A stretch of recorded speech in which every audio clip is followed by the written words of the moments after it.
क्या आपको पता है भारत और पाकिस्तान के अंदर एक ऐसा युद्ध लड़ा गया था जब भारत के महज 120 सोल्जर्स पाकिस्तान के 4000 सोल्जर्स को दौड़ा दौड़ा के घसीट घसीट के मारे थे। जी हाँ, बात कर रहा हूँ 1971 में हुई इंडो पाक वॉर, जिसको कि बांग्लादेश लिबरेशन वॉर कहा जाता है। इस वॉर में घटी हर घटना को डिटेल में जानने के लिए मैंने इसके बारे में बहुत ज्यादा रिसर्च की और आज आप जो ये वीडियो देख रहे हो, ये वीडियो भी उसी रिसर्च पे आधारित है। 1971 में घटी हर घटना को पूरा डिटेल में समझाएंगे आसान भाषा में, और उस सीरीज का ये पहला वीडियो है जिसमें हम आपको बताएंगे कि ये युद्ध क्यों लड़ा गया था, इस युद्ध लड़ने का कारण क्या था, और आखिर में आपको हमारे 120 जवान के पराक्रम के बारे में भी जानने को मिलेगा। तो अपना दिल थाम के बैठिए, ये वीडियो शुरू हो रहा है। ये बात शुरू हुई साल 1947 में, जब इंडिया के दो टुकड़े हुए थे। पहला टुकड़ा बना था भारत और दूसरा टुकड़ा बना था पाकिस्तान। लेकिन आज का जो बांग्लादेश आप देख रहे हो वो पहले पाकिस्तान का ही हिस्सा था, जिसको कि ईस्ट पाकिस्तान कहा जाता था, और आज के पाकिस्तान को वेस्ट पाकिस्तान कहा जाता था।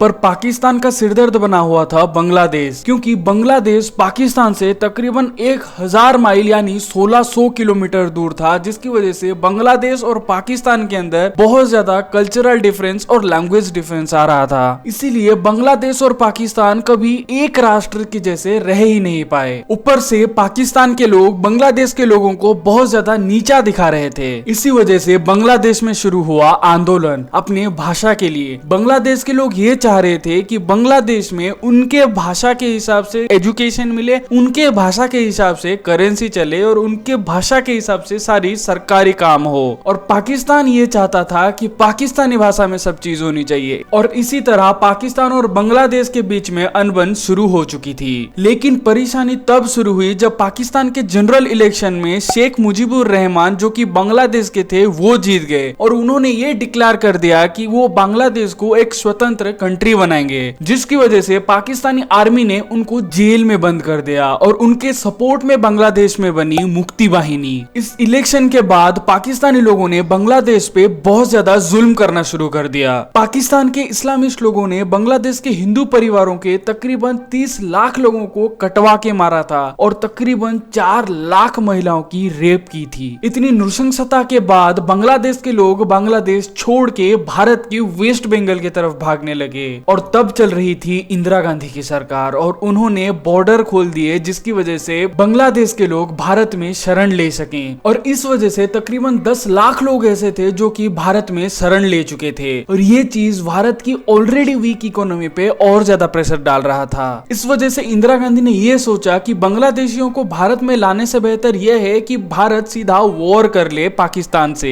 और बांग्लादेश को एक स्वतंत्र राष्ट्र बना दे। इन हालातों के चलते भारत के मोस्ट ऑफ द सोल्जर्स तैनात थे बांग्लादेशी बॉर्डर पे, और इसी का फायदा लेने के लिए पाकिस्तान ने भारत पे 3 दिसंबर 1971 में अपने एयर फोर्स के द्वारा अटैक कर दिया। और इसी दिन शुरू हो गया था इंडिया और पाकिस्तान के अंदर वॉर, जिसकी वजह से इंदिरा गांधी ने भारत में इमरजेंसी डिक्लेयर कर दी थी। इसी बीच पाकिस्तान को यह खबर मिल गई कि भारत के लोंगेवाला में केवल 120 सैनिक तैनात हैं, और इसी वजह से पाकिस्तान ने तकरीबन 4000 सैनिकों के साथ कई 100 टैंक लाके भारत पे अटैक कर दिया। अब आपको सुनने मिलेगा कैसे भारत के महज 120 जवान पाकिस्तान के 4000 जवान पे भारी पड़ गए थे। उस वक्त भारत के 120 जवान की नेतृत्व कर रहे थे मेजर कुलदीप सिंह चांदपुरी, और उन्होंने जैसे ही पाकिस्तानी सेना को बॉर्डर क्रॉस करते हुए देखा, उन्होंने बेटलियन हेडक्वार्टर पे कांटेक्ट किया सपोर्ट के लिए। लेकिन बेटलियन हेडक्वार्टर से यह संदेशा आया कि उस रात उन लोगों को कोई असिस्टेंस नहीं मिल सकती। मेजर कुलदीप सिंह चांदपुरी को 2 ऑप्शन दिए गए। पहला ऑप्शन था कि वो वहीं पे रह के उनको जितनी देर हो सके वहीं पे रोके रखे या फॉल बैक कर ले रामगढ़ तक। पर कुलदीप सिंह चांदपुरी ने वहीं पे रह के युद्ध करना सही समझा, इसलिए उन्होंने वहां पे स्मोक स्क्रीन बनाना शुरू कर दिया। इसी के साथ उन लोगों के पास हथियारों की भी भारी कमी थी। उसको मैनेज करके चांदपुरी ने पहले लाइन पे 3 लैंडमाइन बिछा दिए और उसके पीछे पीछे पत्थर भर के टिफिन्स बिछा दिए गए। और जैसे ही पाकिस्तानी टैंक एक लैंडमाइन के ऊपर चढ़ा, वो धड़ाम से फूट गया। इसी तरह 2-3 टैंक फट के राख हो चुके थे।